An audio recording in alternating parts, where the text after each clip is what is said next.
자, 교정 보겠습니다. 13번 보겠습니다. 13번. 자, 에도크라시 문제인데 지금 볼 13과 그다음에 16까지가 다 같은 맥락의 문제라서 일단 시험에 나오면 기본 특징은 똑같아요. 똑같고 거기에 나와 있는 조직만 따로 살려주시면 돼요. 14번은 네트워크 조직이고 그다음에 15번은 매트릭스 조직이고 그다음에 16은 학습 조직인데 기본 틀은 똑같으니까 일단 13을 풀어볼 텐데 일단은 형태가 좀 떠올라야 돼요. 에도크라시는 앞에 배웠던 관료제랑 좀 대응되는 개념이어서 이게 관료제의 그런 그 형태라면 이게 바로 에도크라시예요. 즉 탈관료제라고 보시면 돼요. 명칭은 되게 다양해요. 관료제, 탈관료제, 기계적인 구조고 유기적 구조고 이렇게 경선 조직, 연성 조직 이런 식으로 비교하시면 되고 그래서 여기 굉장히 많은 게 있다 보니까 대표가 이제 뭐 네트워크나 매트리스나 뭐 팀제 방식인데 앞에서 배웠던 데프트랑 거의 똑같아요, 여러분. 그래서 앞에 배웠던 것처럼 이게 기계적 구조고 그 다음에 중간에 했던 것이 기삼의 순회 똑같아서 따라할 건 없어요, 여러분. 그래서 이제 13번 대표인 거라서 이제 풀어보는 거예요. 에도크라시. 옳지 않은 것은 1번 일상적 업무 수행의 내부 열성을 제고한다. 그래서 이게 기계적 구조고 관료제예요. 이게 더 일상적이다 보시면 답은 바로 나왔네. 자, 이런 계층 구조에서는 구성원들의 능력 발휘가 잘 안 돼요. 규칙이 많고 그다음에 시켜야 하는 구조이기 때문에. 그래서 이는 그 반대로 이게 능력 발휘가 될 수 있는 그런 구조라고 보시면 되고 그다음에 훨씬 더 동태적이고 복잡할 때, 단순할 때 항상 안정적 상황에 적합한 거고 좀 불안정할 때 적합한 이거예요. 4번도 낮은 수준의 공식화, 유기적 조직, 유기적. 높은 복잡, 높은 공식, 높은 집권. 이런 반대로 낮은 복잡, 낮은 공식, 낮은 집권이. 그래서 아주 쉬운 문제가 되겠지. 과거에는 문제가 나오면 주로 이제 이쪽에서 요 에도크라시라는 제목에 많이 나오던 것이 앞에 했던 것처럼 요 기능 구조, 그다음에 사업할 때, 기사함에 순회할 때 데프트가 요 틀을 제시한 다음부터는 이걸로 보시면 돼요. 그러니까 여기보다도 앞쪽에 더 고정되시면 되겠지. 그 16번은 그나마 앞에 없던 게 나온 거예요. 16번 학습 조직이라고 할 때 틀은 똑같아요, 여러분. 이 틀은 똑같아요. 그래서 16번 보시면 옳지 않은 것은 개방된 체제고 자아 실현이에요. 조직이론 배웠는데 아마 떠오를 거예요, 여러분. 자, 조직이론 그러면 고전, 신고전, 현대 이렇게 떠오르죠. 이 중에서 요때 했던 이론이 관료제론, 그렇죠? 과학적 관리론, 관료제론, 그다음에 행정관리론이고 이때 했던 대표가 인간관계론. 인간은 합리적 인간, 그다음에 사회적 인간, 자아실현이 흘러가요. 그리고 지금 봤던 요게 이쪽이 다 개방된 체제고 개방체제고 폐쇄체제라서 1번 질문처럼 개방체제, 자아실현이 맞는 말이에요. 자, 2번은 조금은 어려울 수 있어요. 이게 무슨 말인가? 자극과 반응적 학습을 주된 방식으로 활용한다는 말이 왠지 학습이라는 단어만 들어있지 이게 긴가민가 넘어가 볼게요. 3번. 역량 기반 교육과 함께 훈련 제도의 대표적인 방식으로 활용되고 있다. 해설을 봤더니 역량 기반 교육 방식에 뭐 멘토링 그다음에 있는 것이 학습 조직이 있어요. 그러니까 요거 안다는 전제하에 뭐 3번은 맞는 말이고 그다음에 주요 가치가 소통과 협력을 통한 문제 해결이 요런 게 혼자 문제 푸는 거고 분업 이놈은 같이 푸는 거예요. 협력 이렇게 보시면 돼요.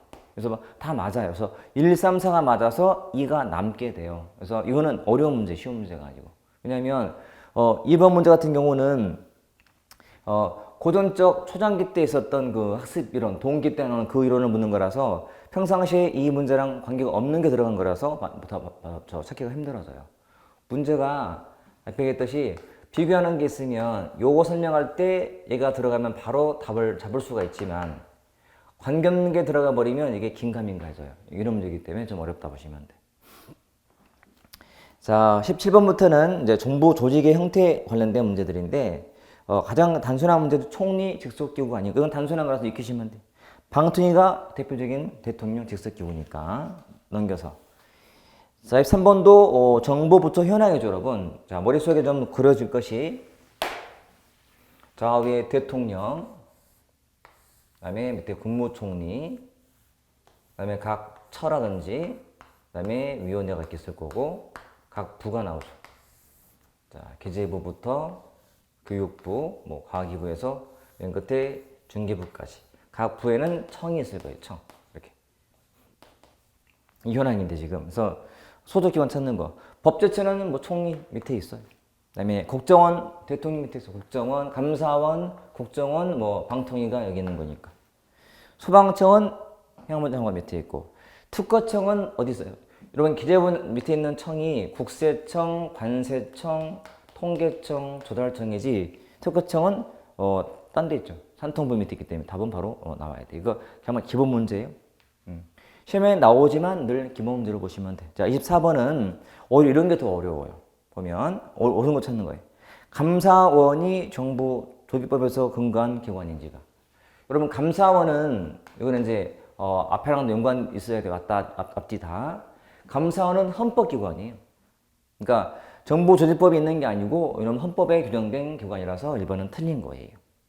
합의제는 맞죠. 감사원은 혼자가 아니기 때문에. 자, 금감원은 중앙행정기관이 아니죠. 여러분 금감원은 평상시에 우리가 기본기가 얼마나 중요한지 또 나온 거예요. 기본기가 얼마나 중요한지. 우리가 뭐 말할 때 중앙행정기관. 그러면 주로 뭐가 있어요? 나누면 다시 단독형 또는 독임형하고 합의제가 있어요. 합의제 또는 위원회 형태가 있어요. 요 단독제 방식이 부처청이라는 명칭하고 있고, 이게 보통 무슨 위원회예요. 이렇게. 근데 금감원은 법에 근거한 정보기관이 아니에요. 너무나 쉬운 문제가 돼야 돼. 어려운 게 아니고. 당연한 게 큰 분류에서 끝나기 때문에. 근데 소심이는 행안부 소속이면서 징계받은 공무원들 억울한 청 들어주는 곳이. 답은 더 이게 나와야 되겠다. 그렇지? 지금 오른 거 찾는 거지, 이것도. 자, 소심이는 행안부 소속인가요? 이것도 아니다. 혁신처. 과거에는 있었지, 과거에. 자, 요 밑에는, 행안부 밑에는 청이 두 가지 있어요. 소방청하고 경찰청하고 있고, 혁신처는 여기 들어있어요, 여기. 총리 밑에 있는. 그리고 요 안에 있는 게 소심이고, 여기도 틀렸네, 보니까. 자, 특허청, 아까 봤 특허청. 특허청은 어디 있다고? 산업통부 밑에. 산업통상 밑에 있는 게 특허청인데, 이게 유일하게 중앙책임운영기관이에요. 사실은 1번, 2번, 3을 몰라도 4번 때문에 푸셔야 돼요. 왜냐면 어떻게 나올 따로 배울 책임운영기관의 유일한 사례이기 때문에 쉽게 볼 수 있어요. 자, 25번도 개념 문제인데 공부 안 한 분들은 되게 어려워요. 하면 되게 쉬운 거고, 자, 뭐 부속기관이 뭔지, 보조, 뭐 하부기관 등이 있는데, 자, 개성과 막류라는 데서 출발하는 거예요. 개성과 막류.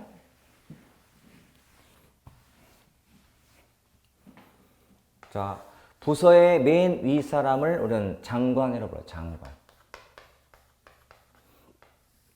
밑에는 차관, 뭐 실국장, 그리고 과장. 이건 보통 개선이야, 개선. 이게 개선 라인. 그러니까 결재, 명령, 집행권 있는 사람들이고, 보통 개선과가 대비되는 것이 막료 또는 참모예요. 이렇게. 자, 요 장차관 보조하는 사람을 우리는 차관보라고 하지. 차관보. 그다음에 뭐 담당관, 심의관 등이 보통 참모나 막류 명칭인데, 요 장관 등을 부르는 말이 요 최고 관리층인데, 보통 최고층 그러면 부처청 장급들이에요. 그러니까 장관, 뭐 처장, 청장급들이 최고층이고, 요 밑에 있는 것이 하부 조직이, 하부기관 또는 하부 조직. 요 하부에 있는 것은 다시 나누면 보조 플러스 보좌예요. 이 보조기관은 개선 중에서 하는 말이에요. 그러니까 최고층에 대한 보조 개념인데 이게 개선이고요. 보좌는 그냥 내는 막류야, 막류. 그러니까 요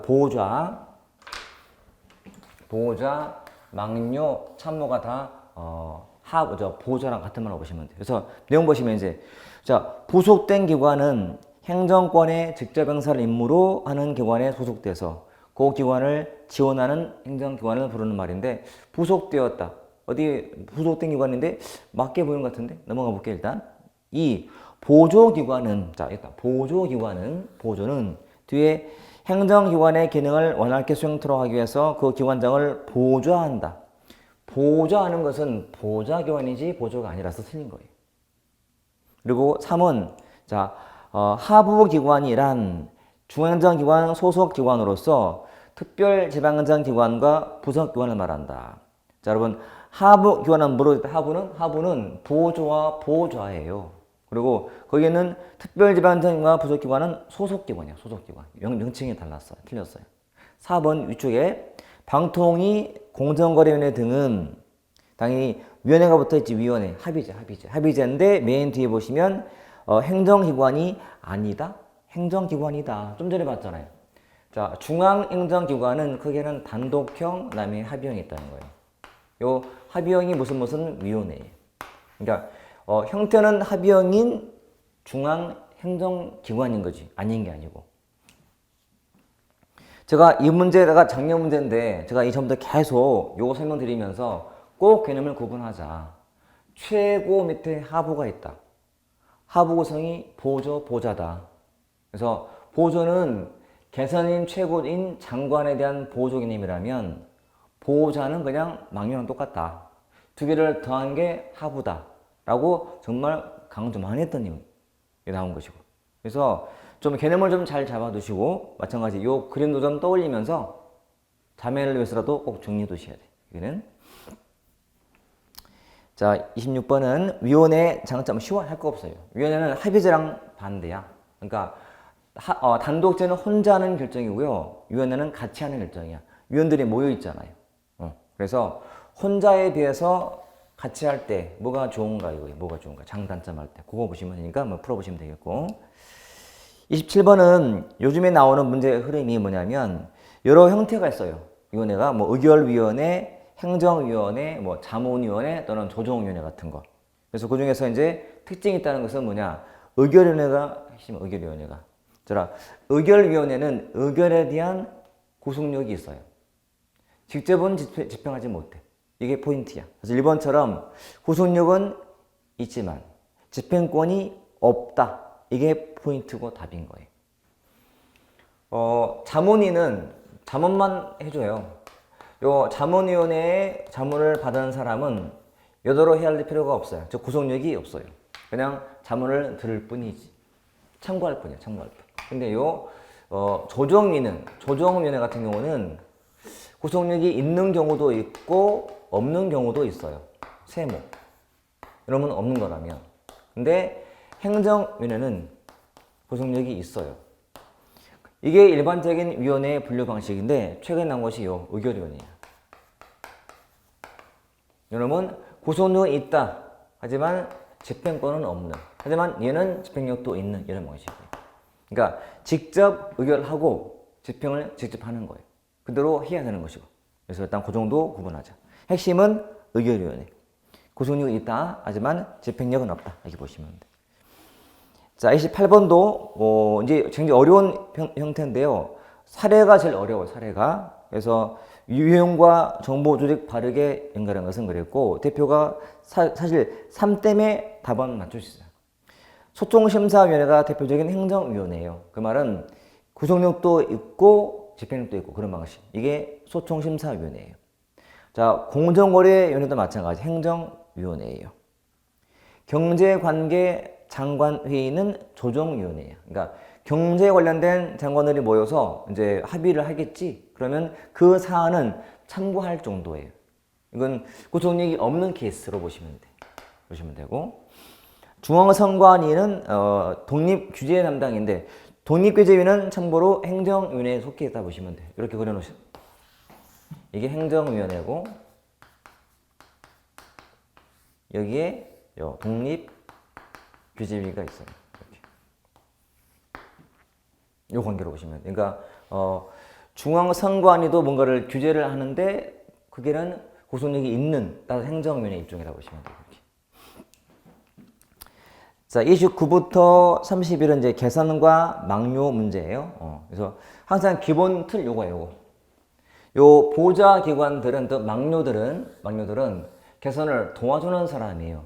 직접적으로 명령, 결정을 못해요. 결정은 없는 사람이라서 도와준다. 여기 일반가라면 여기는 전문가예요. 그러니까 한 조직의 전체 인원 중에서 간접인력, 이게 간접인력이에요. 간접인력. 이게 보좌야. 그러니까 항상 국민과의 관계에서는 간접이다.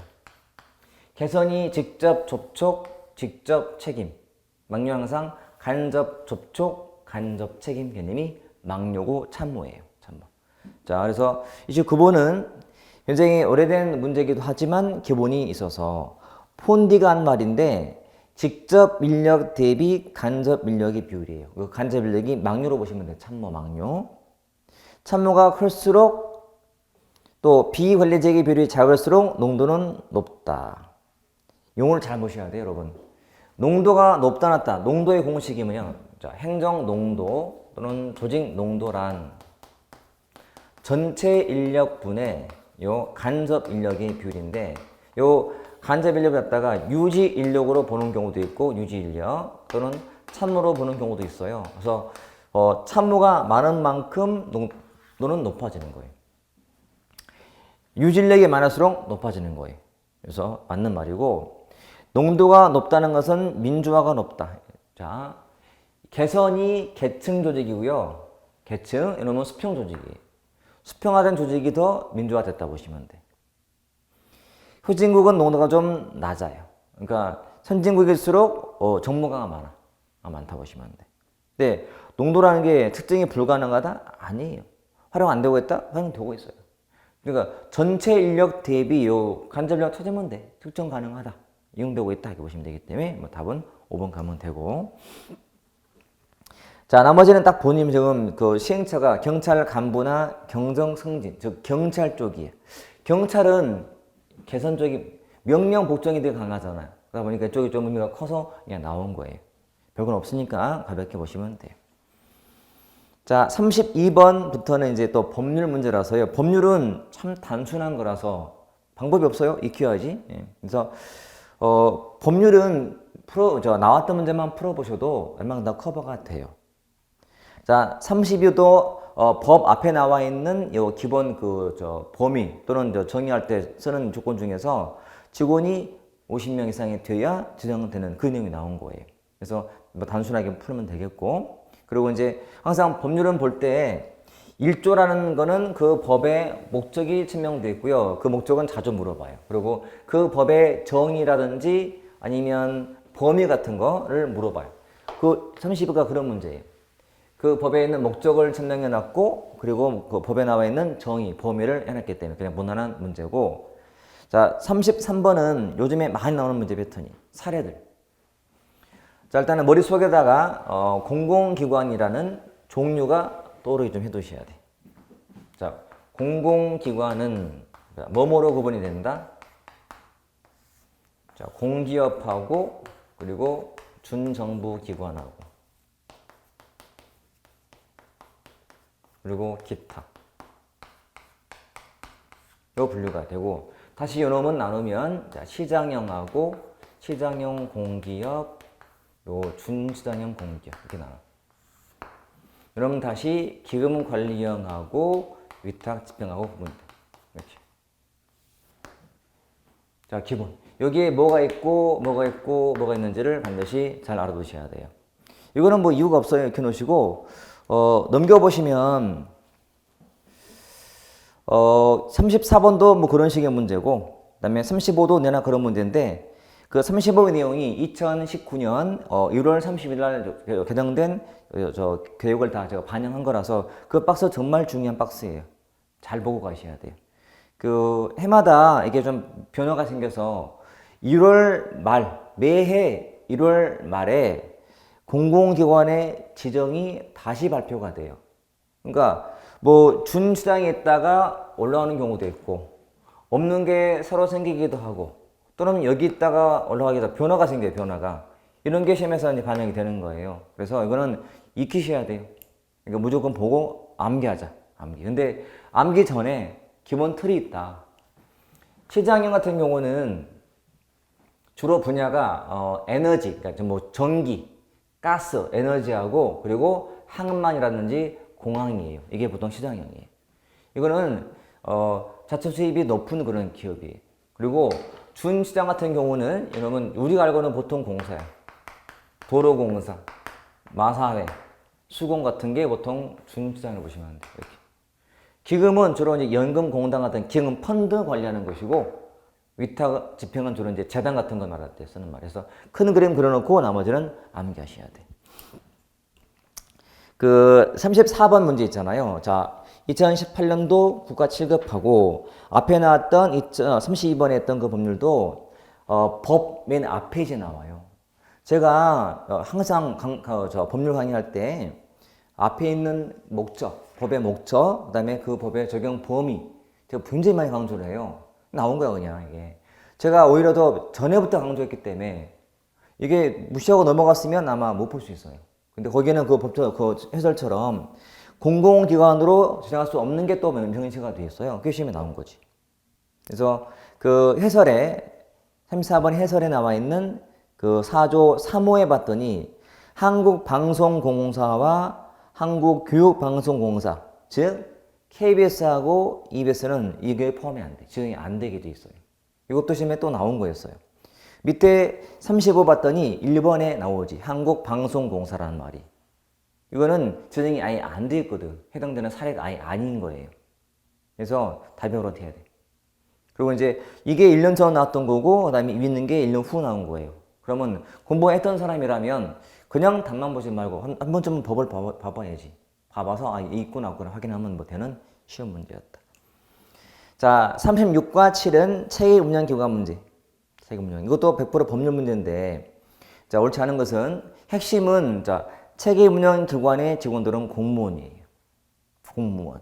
그 36의 1번 지문처럼. 그리고 기관장은 공개 모집 즉 개방형직이 하는 곳이에요. 개방형직이. 시험은 체계 운영 기관 장이 해요. 그리고 행안부에 드는 것이 운영위원회고. 그리고 총정원은 뭘로 정한다 했지? 대통령령으로. 제가 뭐라 했어요? 총정원은 뭘로 정한다? 총정원은 대통령령. 총대. 그렇죠. 총대. 그리고 계급별, 종류별 정원은 총리령 또는 부령으로 정한다. 이렇게. 제가 얼마나 강조 많이 했어요. 무조건 총대야. 총대. 정부의 모든 곳에 그래요. 총정원을 정하는 것은 대통령령이다. 총대. 이렇게 총대 보시면 돼요. 총대.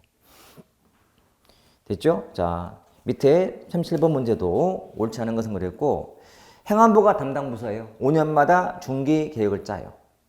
그리고 2번 기관 지위에 따라서 소속과 중앙으로 구분해. 포인트야. 지위에 따라서 소속, 중앙이다. 그 다음에 중앙체계 운영기관은 유일하게 하나 있어요. 뭐 특허청. 특허청장이 중앙체계 운영기관의 장이야. 임기는 2년. 한 번 연임 가능해요. 맞지? 근데 4. 소속 체계 운영기관의 장의 채용기간은 5년 범위에서 최소 2년 이상이에요. 답이 틀렸잖아. 2년 범위가 아니고 5년 범위 2년 이상이기 때문에 답은 4번이죠. 자, 5번 같은 지문이 그렇게 자주는 보지 않는 거예요. 위원장, 부위원장 한 명을 포함한 15인. 이것 때문에 못 푸는 게 아니라고요. 우리는 사화로 풀어야 돼요. 워낙 기본 문제이기 때문에 그렇게. 자, 넘겨서 38번도 내나 유사한 문제. 다 법에 있는 건 푸는 거니까 읽어보시면 돼요. 이미 38번 문제도 2에 나오잖아. 총정원은 뭘로? 대통령령, 총대. 종류별, 계급별은 운영 규정으로 정한다고? 뭐로 정한다고? 이거는 총리령 또는 부령. 답이잖아요. 봐요. 제가 늘 강조하는 게 포인트예요, 여러분. 객관식은 다 몰라도 관계없어요. 내가 아는 식만 활용해도 답은 나와. 답은. 자, 챕터 3 보시면 조직관리론. 여기에는 이제 주로 동기론이 엄청 중요해서 많이 보셔야 되고요. 나머지 리더십이라든지 의사 전달, 갈등 등은 좀 단편적이라서 그냥 보면 금방 풀 수 있는 것이에요. 자, 지금 챕터가 조직관리론이라 되어 있어요. 자, 여기에는 다시 세부 내용들이 동기론, 뭐 리더십, 뭐 의사 전달 문제, 갈등, 뭐 MBO, TQM, 뭐 전략적 관리 등이 나올 거예요. 제일 중요하고, 아무튼 중요하고 단편적이에요. 읽으면 돼요, 그냥. 그래서 좀 간단하게 볼 수가 있고, 대신 이게 많이 나오지만 좀 쉬운 편이고, 얘가 어려울 수 있어요, 나온다면 이게.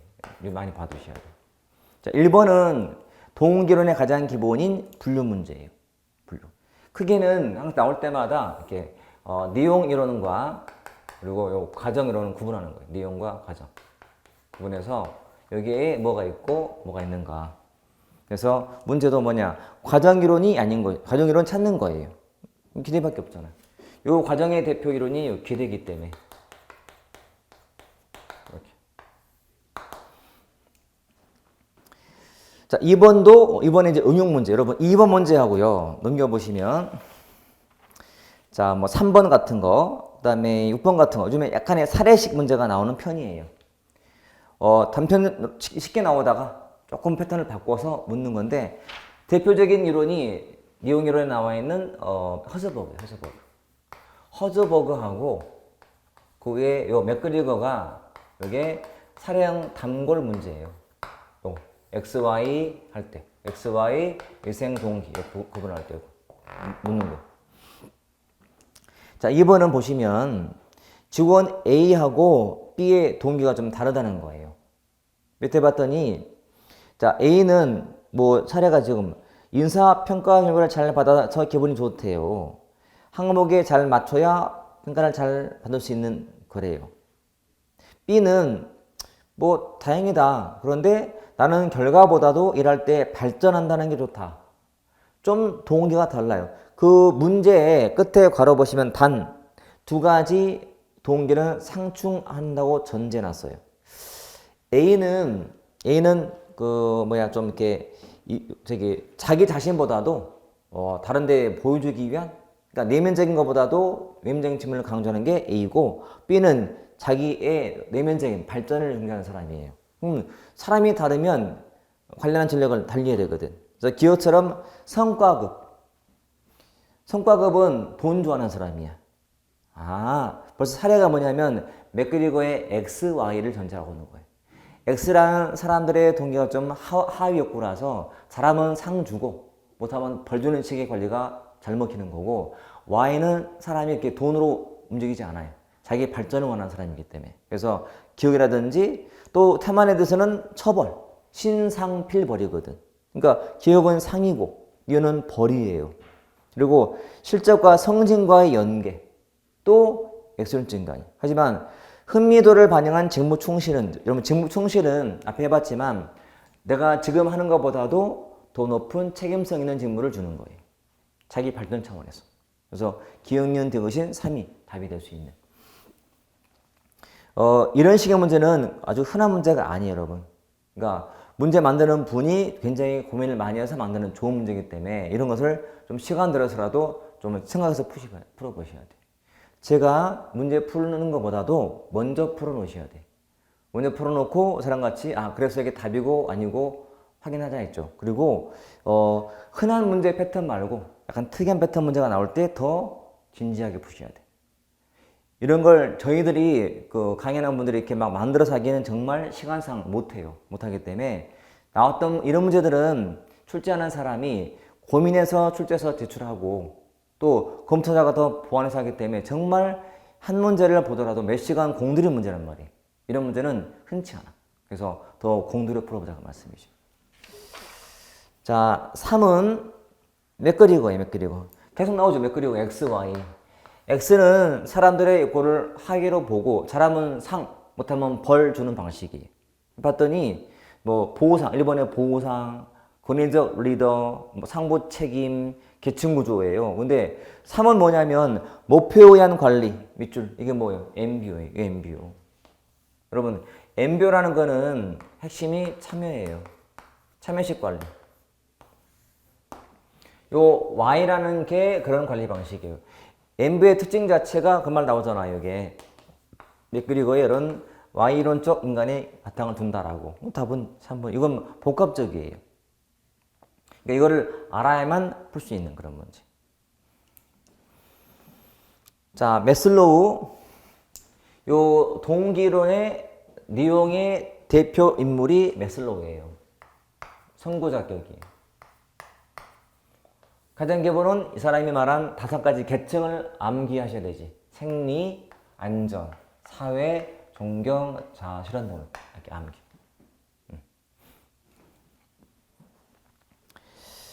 그래서 일단 보면 가장 낮은 안전이 가장 낮은 욕구예요. 뭐야? 이게 생리잖아. 생리가 낮지. 생리, 안전이기 때문에 이미 틀렸잖아요. 그 다음에 안전과 사회 욕구가 엘더퍼의 첫 번째인 존재. 이것도 봐요.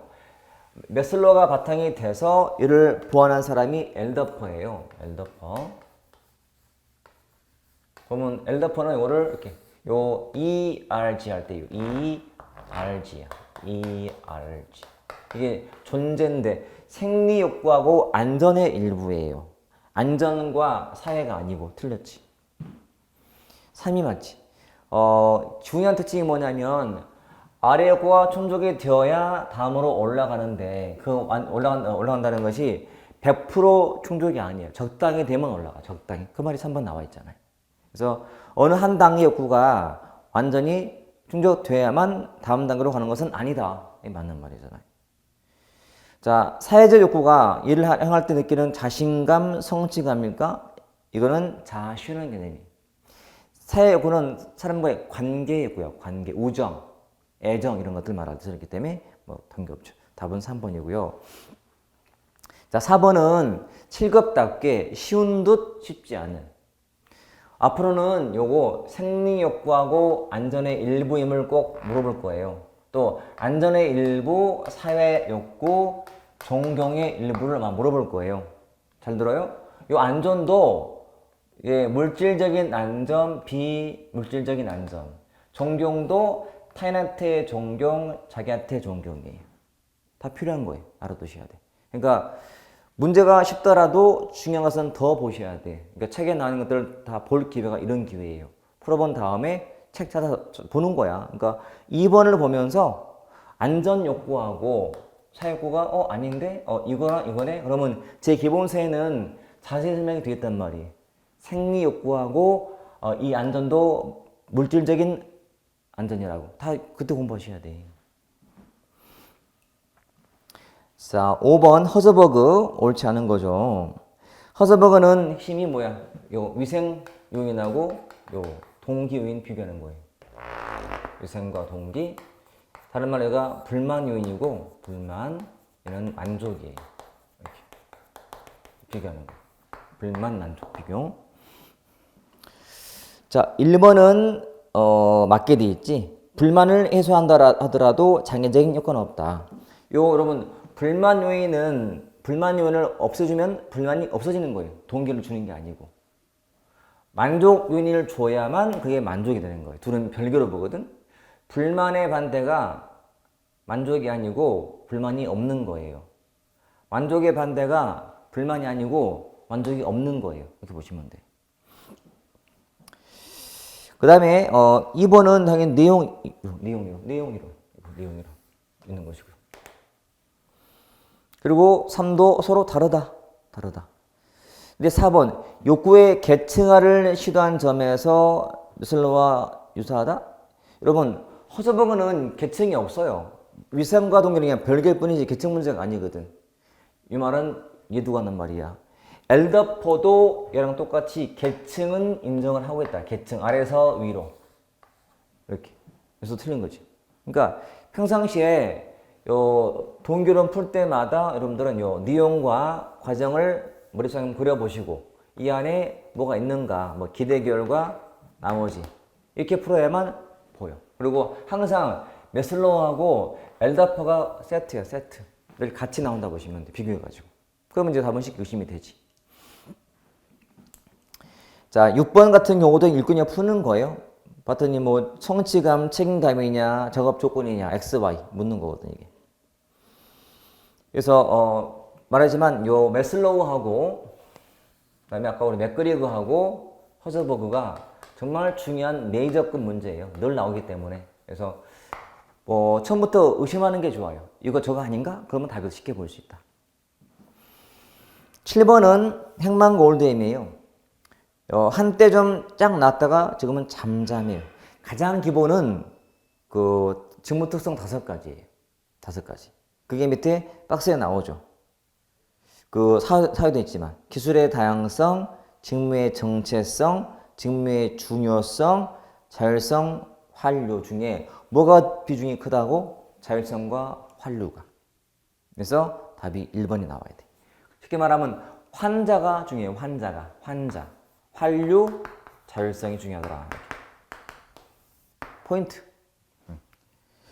나머지는 이제 풀어 쓴 거예요. 별거 없으니까. 문제란 항상 그 유행을 타듯이 뭔가 나올 때가 있고 좀 덜 나올 때가 있어요. 이것도 한참은 좀 지난 문제라서 가볍게 보시면 된다. 자, 8번은 오우치 문제인데 Theory Z가 잘 안 나오는데 이것도 나왔던 때가 2011년도 경찰 간부시험인데 그 Theory Z의 의미 아는 게 중요해요. Theory Z가 무슨 의미인지. 자, Z라는 것은 이런 차원에 나온 거예요. 전형적인 일본 조직 Theory J, 재팬. 전형적인 미국 조직은 Theory A, 아메리카.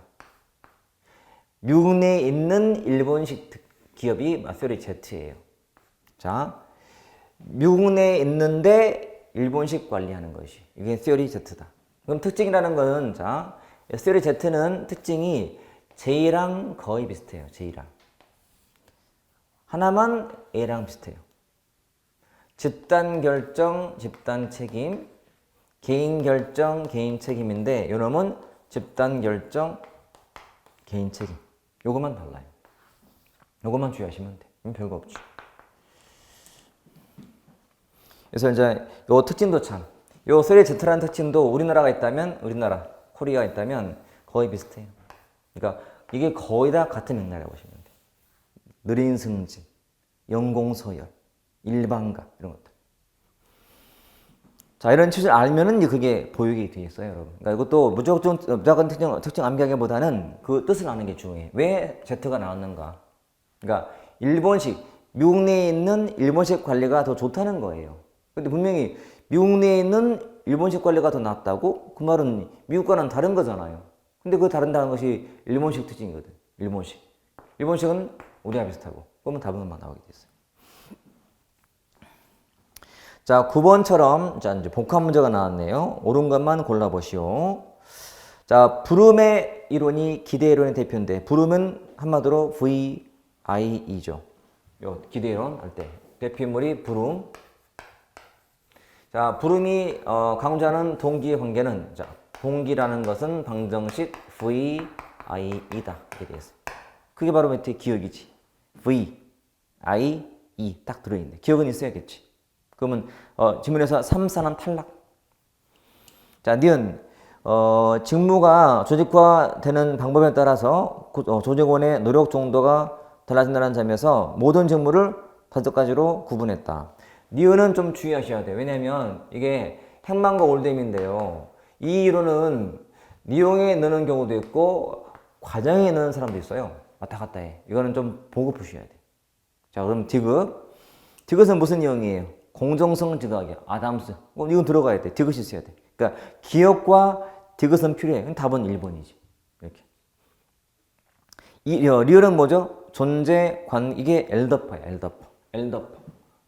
ERG. 그 다음에 비음은 아즈리스. 맥거리고 다음에 나오는 아즈리스. 미성숙, 성숙이 나왔대. 니용이로. 그러니까 문제는 과정 찾는 거니까 기억, 그 다음에 디귿이 있는 1번이 답이 가면 돼. 이렇게. 그래서 조금은 논란이 될 수 있는 것이요. 분명히 이거는 분류하기를 여기도 되고 여기도 되기 때문에 만약에 조합이 얘가 딴 데 있는 게 답이 되었다면 이건 정답식이 걸리게 돼 있어요. 다행스럽게도 답이 딱 떨어지게 돼 있어요. 큰 문제가 없이 넘어간 거지. 자, 10번도, 자, 10번 같은 경우는 그 브룸의 이론을 갖다가 이제 잘 보되 비교가 필요하기 때문에 여러분, 그 모든 문제는 그래요. 비교하시면 돼요. 비교. 자, 과정 이론 중에서